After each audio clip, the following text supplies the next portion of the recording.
El Concilio de Nicea, que tuvo lugar en el año 325 d.C., suele estar rodeado de interpretaciones erróneas, a menudo alimentadas por mitos mezclados con hechos históricos.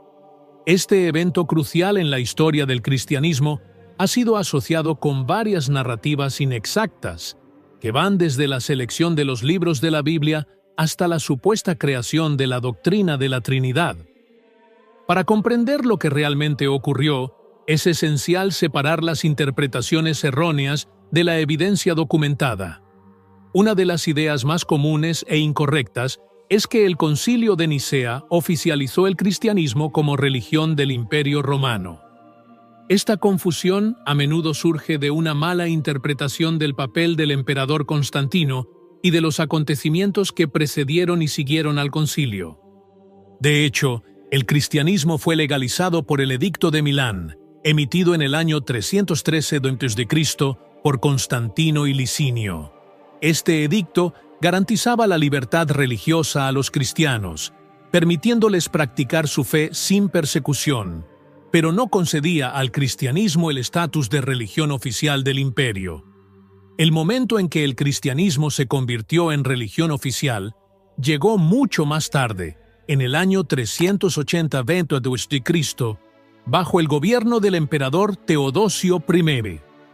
Fue él quien promulgó el Edicto de Tesalónica, declarando el cristianismo niceno como religión oficial del Estado. Por tanto, el Concilio de Nicea, celebrado décadas antes, no desempeñó este papel. Se centró en cuestiones teológicas y organizativas, no en decretos políticos sobre el estatus de la religión en el imperio. Otro mito frecuentemente mencionado es que el Concilio de Nicea creó la doctrina de la Trinidad. Este es un punto que requiere un análisis cuidadoso, porque si bien la Trinidad fue un tema central de las discusiones, la idea no fue inventada en este evento. Antes del concilio, hubo importantes debates dentro de la comunidad cristiana sobre la relación entre el Padre, el Hijo y el Espíritu Santo. El concilio fue convocado para resolver la controversia generada por las enseñanzas de Arrio, quien cuestionaba la plena divinidad de Jesucristo, sugiriendo que era una criatura subordinada a Dios Padre. El resultado más conocido del concilio fue la formulación del Credo de Nicea, que reafirmó la igualdad de esencia entre el Padre y el Hijo, estableciendo la base para la doctrina de la Trinidad tal como se entiende hoy. Sin embargo, la formulación completa de la doctrina solo se consolidó más tarde, especialmente en el Concilio de Constantinopla, en el año 381 d.C. Por lo tanto, lo que ocurrió en Nicea fue una defensa de los principios teológicos ya discutidos, no una creación ex nihilo de esta idea. Estos ejemplos muestran lo fácil que es confundir los acontecimientos históricos y atribuirles significados que van más allá de sus propósitos originales. En el caso de Nicea, la realidad es tan rica como los mitos, pero requiere un análisis cuidadoso de las fuentes para que podamos comprender su verdadero impacto. Desde los inicios del cristianismo, hubo discusiones sobre la relación entre Dios Padre, Hijo y Espíritu Santo, pero aún estaban lejos de una definición teológica consolidada. En los textos del Nuevo Testamento ya encontramos menciones significativas, como la instrucción de bautizar en el nombre del Padre, del Hijo y del Espíritu Santo. Otros autores antiguos también mencionaron esta tríada divina, como Clemente de Roma, quien en el siglo I se refirió a un Dios, un Cristo y un Espíritu de gracia. A principios del siglo II, Ignacio de Antioquía reiteró la importancia de la obediencia a Cristo, Padre y Espíritu Santo, indicando que esta idea ya circulaba ampliamente entre los cristianos. A pesar de estas referencias, la relación específica entre estas tres entidades aún no estaba elaborada filosóficamente. Solo a partir del siglo II se empezó a analizar esta cuestión con mayor profundidad, utilizando a menudo conceptos de la filosofía griega para sustentar los argumentos. Justino Mártir, por ejemplo, introdujo la idea de que el Padre y el Hijo comparten la misma sustancia, aunque se manifiestan de diferentes maneras. Tertuliano de Cartago, uno de los primeros en utilizar el término Trinidad, describió a Dios como una única sustancia divina, ousia, que se expresa en tres personas o hipóstasis: el Padre, el Hijo y el Espíritu Santo. Estos enfoques filosóficos, aunque innovadores, no siempre fueron compatibles entre sí, lo que dio lugar a intensos debates dentro de la comunidad cristiana. Uno de estos conflictos, en particular, conduciría finalmente a la convocatoria del Concilio de Nicea. Sin embargo, antes de explorar este punto, es necesario abordar uno de los mitos más persistentes y difundidos sobre el concilio: la idea de que fue allí donde se eligieron los libros de la Biblia. Esta idea errónea, aunque popular, no está respaldada por evidencia histórica. La idea ganó notoriedad, sobre todo en pleno siglo XXI, gracias al libro El Código da Vinci y su adaptación cinematográfica.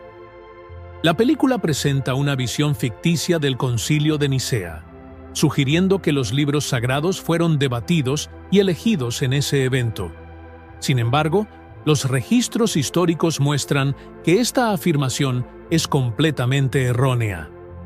¿Alguna vez has pensado en cómo los acontecimientos del Concilio de Nicea dieron forma a la historia del cristianismo y su impacto en tu propio viaje espiritual? Entre tanta información y mitos, comprender la verdad puede parecer un don poco común. Y eso es exactamente lo que encontrarás en El Nombre Prohibido de Jesús. Este libro electrónico revela secretos guardados durante siglos, conectándote con conocimientos que pueden transformar tu visión espiritual. Está disponible como regalo especial para ti en el primer comentario fijado.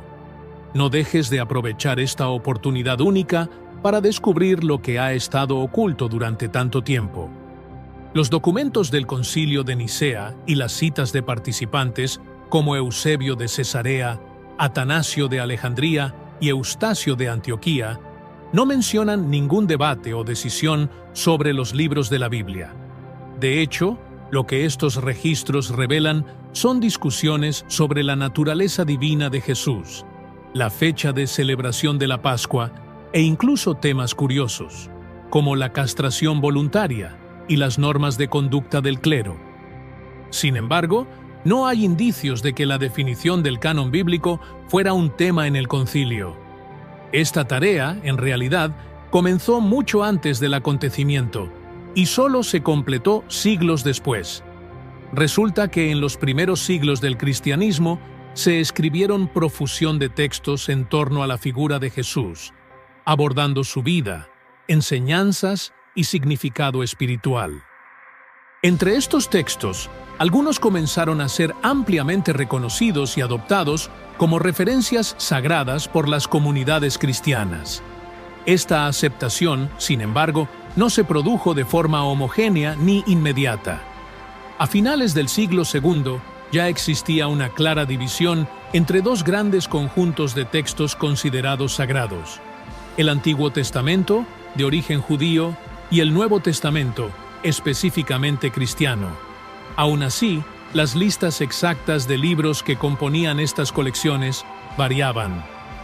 Algunos textos, como los 4 Evangelios y las cartas de Pablo, fueron ampliamente aceptados por casi todas las comunidades cristianas siglos antes del Concilio de Nicea. Por otro lado, escritos como el Apocalipsis, el Pastor de Hermas y las cartas de Bernabé fueron motivo de debate. Esta diversidad de opiniones refleja la complejidad del proceso de formación del canon bíblico, que se desarrolló a lo largo de siglos, con intensas discusiones sobre qué textos podían considerarse auténticos e inspirados.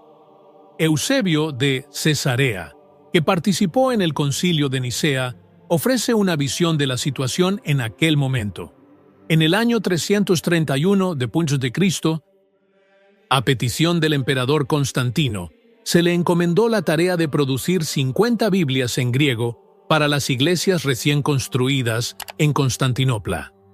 Esta tarea implicó decisiones importantes sobre qué libros deberían incluirse, lo que refleja que, incluso años después de Nicea, la cuestión del canon bíblico todavía estaba lejos de resolverse.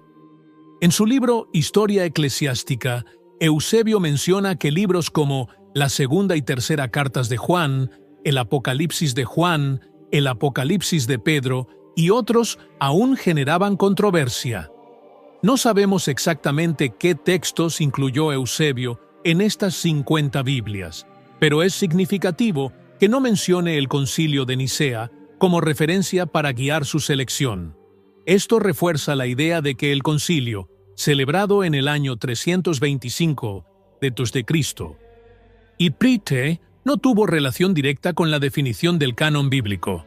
Posteriormente, otros consejos intentaron abordar esta cuestión. Los concilios de Cartago, celebrados en los años 397 y 419 d.C., establecieron una lista de 73 libros que corresponderían al canon adoptado por la Iglesia Católica. Esta lista incluía, además de los 69 libros que se encuentran en la mayoría de las Biblias protestantes, los libros de Tobit, Judith, el primer y segundo Macabeos, la sabiduría de Salomón, el eclesiástico y Baruch. Sin embargo, incluso después de estos concilios, la uniformidad en la aceptación del canon no fue inmediata. Manuscritos antiguos como el Códice Alejandrino del siglo V muestran variaciones significativas, incluidos textos adicionales como los libros tercero y cuarto de los Macabeos y la primera y segunda cartas de Clemente. Estos ejemplos muestran que el proceso de formación de la Biblia fue largo y multifacético, y que las definiciones conciliares no fueron universalmente aceptadas en ese momento. La única evidencia que vincula el Concilio de Nicea con la definición del canon bíblico proviene de un texto de Jerónimo, escrito a principios del siglo V. En él, Jerónimo justifica su traducción del libro de Judith, afirmando que este texto fue contado en el Concilio de Nicea entre las Sagradas Escrituras.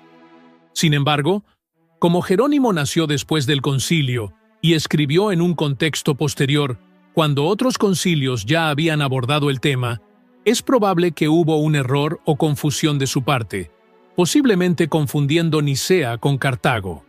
Si tenía razón al afirmar que Judith era considerada escritura sagrada, en este evento, uno esperaría que figuras prominentes en el concilio, como Atanasio de Alejandría, reconocieran esta decisión. Sin embargo, el propio Atanasio, uno de los participantes más influyentes del concilio, no incluye a Judith en su lista de libros sagrados. Por el contrario, afirma explícitamente que, aunque leído por algunos, el libro de Judith no debe contarse entre las Escrituras. ¿Alguna vez imaginaste acceder a verdades que cambiaron la historia? Descarga El nombre prohibido de Jesús ahora. Las unidades se están acabando y no querrás perderte esta revelación. Si hubo consenso en el concilio sobre la inclusión de Judith, uno esperaría que Atanasio, incluso si no estuviera de acuerdo, hiciera alguna mención al respecto, pero no hay indicios de que esta cuestión fuera discutida o decidida en Nicea. Esta falta de evidencia refuerza la conclusión de que la formación del canon bíblico no era el objetivo de esta reunión histórica. ¿Cuál fue entonces el verdadero propósito del Concilio de Nicea? La respuesta a esta pregunta nos lleva a las actividades reales realizadas durante el evento.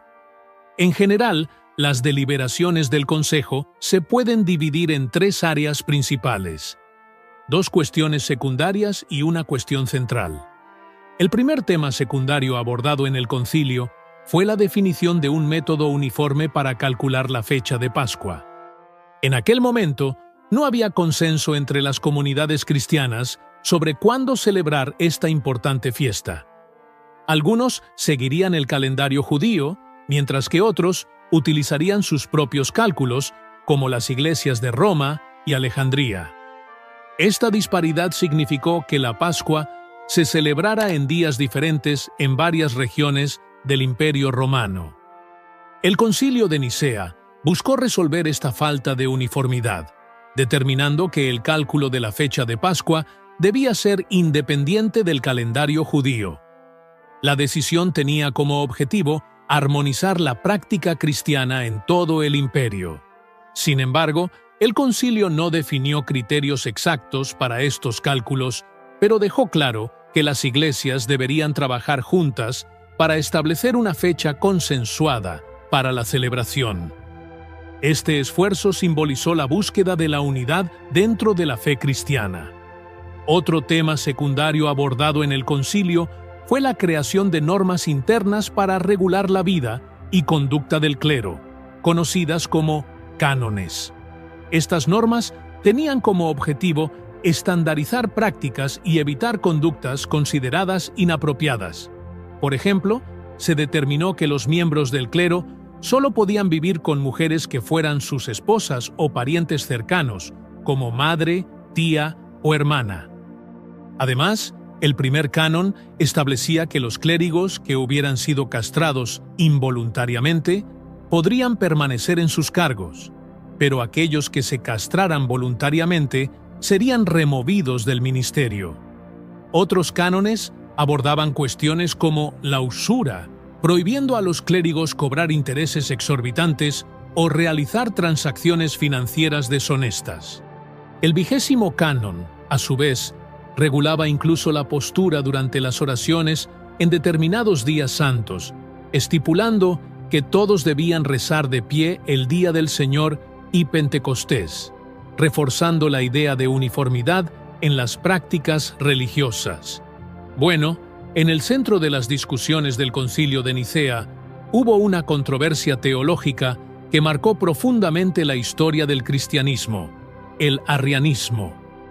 Esta disputa, que se originó en la ciudad de Alejandría, Egipto, abordó cuestiones fundamentales sobre la naturaleza de Cristo y su relación con Dios Padre, y fue el motivo principal para convocar el concilio.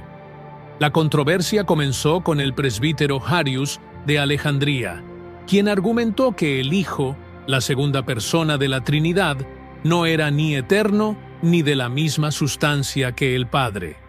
Para Arius, Cristo había sido creado por el Padre y por tanto estaba subordinado a Él. Según él, el Hijo era el primogénito de toda la creación, como se menciona en la carta a los Colosenses, pero seguía siendo una criatura, una obra de Dios que no compartía la misma esencia divina. Esta perspectiva desafió directamente la creencia tradicional de que el Hijo era coeterno y consustancial al Padre. Por otro lado, el obispo Alejandro de Alejandría sostenía que el Hijo no era una criatura, sino engendrado eternamente por el Padre. Para Alejandro, esta generación era parte de la naturaleza eterna de Dios, lo que significaba que el Padre nunca existió sin el Hijo, y ambos comparten la misma sustancia divina. Alejandro utilizó pasajes del Evangelio de Juan para defender su posición, como la afirmación de que el Padre y el Hijo son uno, y que el Verbo era Dios. Estos argumentos reforzaron la idea de que el Hijo era igual al Padre, opinión que Ario rechazó. Descubra lo que ha estado oculto durante siglos. El nombre prohibido de Jesús está disponible, pero quedan pocas copias. Consigue el tuyo antes de que sea demasiado tarde. Aunque los debates sobre la relación entre padre e hijo ya eran habituales, la disputa en Alejandría adquirió proporciones alarmantes. La controversia dividió a los cristianos en partidos opuestos, no solo en la región, sino también en otras partes del Imperio Romano. Esta polarización preocupó profundamente al emperador Constantino, quien veía la unidad del cristianismo como un factor esencial en la estabilidad del imperio. Inicialmente, Constantino intentó resolver el conflicto diplomáticamente, nombrando mediador al obispo Osio de Córdoba. En 323 d.C., Ocio inició intentos de reconciliar a las partes en conflicto, pero sus esfuerzos fueron en vano. Ante el fracaso, era necesaria una medida más drástica. Así, en el año 325 d.C., Constantino convocó una reunión de obispos de todo el Imperio Romano para resolver la cuestión definitivamente. Esta reunión fue el primer concilio ecuménico de Nicea, celebrado en la ciudad del mismo nombre, ubicada en la actual Turquía. El concilio de Nicea fue una reunión sin precedentes, considerada la primera reunión universal de la Iglesia cristiana. Según fuentes históricas, se invitó a unos 1.800 obispos, y todos los gastos fueron cubiertos por el emperador. Sin embargo, solo asistieron al evento entre 250 y 300 obispos. A pesar del número relativamente pequeño de participantes en comparación con la convocatoria inicial, la reunión representó un esfuerzo monumental para lograr una definición unificada de la ortodoxia cristiana. En el resultado del Concilio de Nicea, prevaleció ampliamente la posición defendida por Alejandro de Alejandría, que afirmaba la eternidad y la consustancialidad entre Dios Padre y Dios Hijo. Esta decisión sentó las bases de la ortodoxia cristiana sobre la Trinidad. De los obispos presentes, solo 2 se negaron a firmar el documento que condenaba el arrianismo como herejía.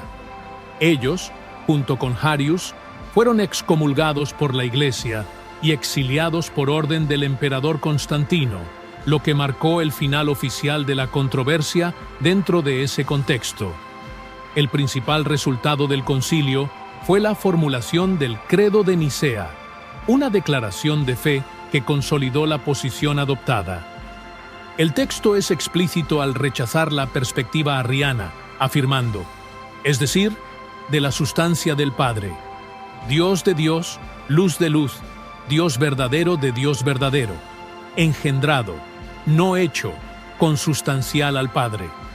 Estas palabras subrayaron que Jesucristo era de la misma esencia que Dios Padre, un principio central de la nueva ortodoxia.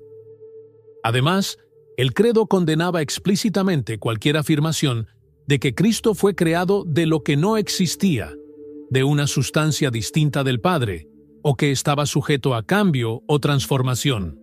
Quienes defendían tales ideas eran considerados anatema, es decir, maldecidos por la Iglesia.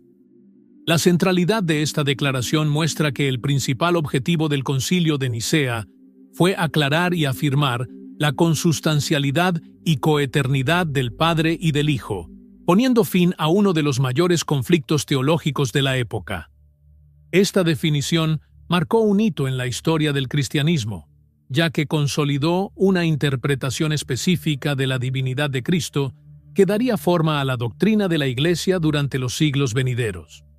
Además de esta decisión central, el concilio aprovechó la oportunidad para abordar otras cuestiones prácticas y teológicas. Se estableció, por ejemplo, que la Pascua debería celebrarse independientemente del calendario judío, promoviendo una mayor uniformidad en la celebración de esta importante fecha entre los cristianos. También se crearon reglas de conducta para el clero, reforzando la organización interna de la Iglesia. Sin embargo, en ningún momento se discutió la aceptación o el rechazo de ciertos evangelios, como sugieren algunas narrativas populares. No dejes pasar la oportunidad de explorar los secretos del Concilio de Nicea en el nombre prohibido de Jesús. Las unidades son limitadas y pueden agotarse rápidamente. La mención de que la divinidad de Jesús había sido votada en el Concilio de Nicea, tal como se presenta en obras de ficción como El Código da Vinci, es otro mito muy difundido, pero sin base histórica. Según los registros del concilio, la divinidad de Jesús nunca estuvo en duda. El debate giró en torno a su relación con el Padre, si era coeterno y consustancial, o subordinado y de diferente sustancia. Incluso Arius, cuya opinión fue condenada como herejía, nunca negó que Jesús fuera divino. Afirmó que el Hijo fue creado antes de todas las cosas y que toda la creación ocurrió a través de él. En otras palabras, Ario reconoció la divinidad de Cristo, aunque con una comprensión diferente de la relación entre Padre e Hijo. Por tanto, la idea de que Jesús fue visto como un simple mortal hasta el Concilio de Nicea es una completa distorsión de los hechos históricos. De hecho, la creencia en la divinidad de Cristo ya estaba profundamente arraigada entre los cristianos mucho antes del concilio. Lo que estaba en juego era la forma exacta de describir esta divinidad y su relación con Dios Padre. El Concilio de Nicea, entonces, fue un momento crucial para definir la ortodoxia cristiana y asegurar la unidad doctrinal de la Iglesia.